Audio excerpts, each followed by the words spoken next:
What's up sa inyo, no? Malamay is here. So today, i-update ko sa ating isda, no? Kasi bumagyo, guys. No? At tinamaan yung ating mga isda. Ito, napakarumi ng ating mga tank, no? Di tayo napag-water change. Kapag ganyang malamig, guys, di tayo mag-water change. Pabawas lang tayo ng tubig. No? At hindi natin papakainin yung ating isda natin. And update ko kayo sa ating acre na to, no? Ayan. Jolin siya, guys. No? So, ang bala ko dyan is lilipat natin yan. Ang ating female na yan, no? Lilipat natin siya, guys. No? Doon sa ating mga fry ng ating mga acre, no? Natin siya lalagay. Para hindi siya ma-stress, no? So, sa baba naman, speaking of fry, no? Ito muna yung mga male natin, no? Naka-community sila dyan. Ating mga purple, yan. Napapogi, flex sa flex. Guys, no? Speaking of fry, no? Ito, no, guys, yung ating purple, no, is nag-drop na, no? Aray ko. Napakarami niyan, no? Yan, guys, no? Pag sinabi natin mga fry, no? Talagang kailangan natin silang i-monitor, no? Pag mga ganyang bata pa yung mga isda natin. Kasi ito yung napansin ko dyan, no? Yung isa dyan nilang fry is kal, no? May pagka-deform siya, kaya hirap na hirap siya lumangoy. Ayan, mapapansin nyo lang niya is paangat, no? Hindi siya normal lumangoy, hindi siya straight. Yung langoy niya is paangat, no? Doon nyo mapapansin na kal, tapos medyo darker siya. Tapos speaking of fry din, no?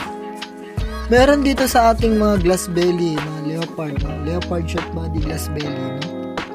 Ng mga fry. Di nyo lang kasi makikita, guys, kasi sobrang daming aquatic plants yan, no? Doon nagtatago yung mga fry, guys, no? Kaya goods na goods yung mga aquatic plants natin sa ating mga isda, no? Lalo na kapag may mga fry tayo at nanganganak yung isda natin, no? Magiging taguan nila yan, no? So, yan, no? Di ko alam lang gagawin ko. Bumabagyo, ang daming mga fry. Aray ko.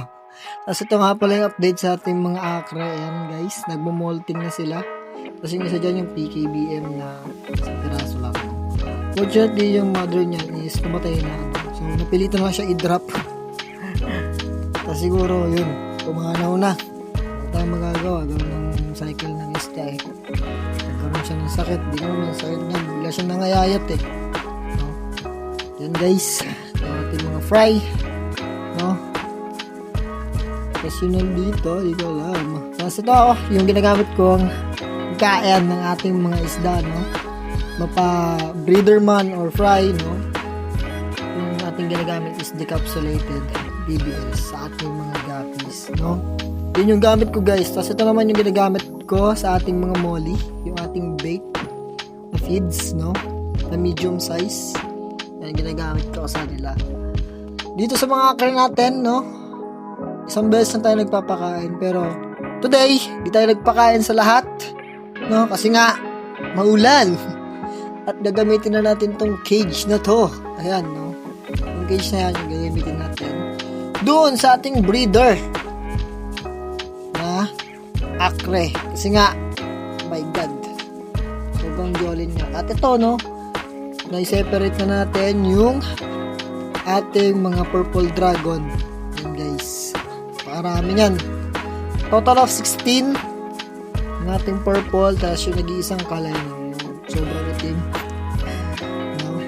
Sabi guys, papakain ko na lang yan kaysa lumaki siyang nahihirapan, diba? So, yun lang yun. Tapos ito naman yung sinasabi kong leopard natin na fry, no? Leopard short body glass belly. Aray ko po, ang dami niyan.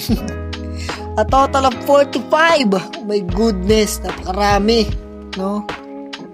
Saan ko ilalagay ang mga yan? Ako'y napapakamot. Dami niyan, guys. So, pag-iisipan ko sa kung muna lalagay yung mga yan, no? Hindi ko pa alam eh, kasi dami niyan, guys. Napakarami. No? Hindi ko alam. Siguro doon sa blue tab, tatanggalin ko yung mga full gold, no? Tapos, at ito, no? Nailipat na natin yung ating breeder. No? Iniiwasan natin siya may stress. So, dyan na siya. for at least 1 week, no?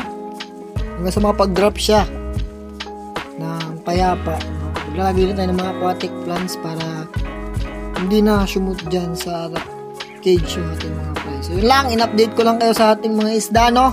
Sana na-enjoy nyo to, no? At i-update ko kayo kapag nanganak na to, guys. So yun lang, guys. Malamaya is out. Peace out.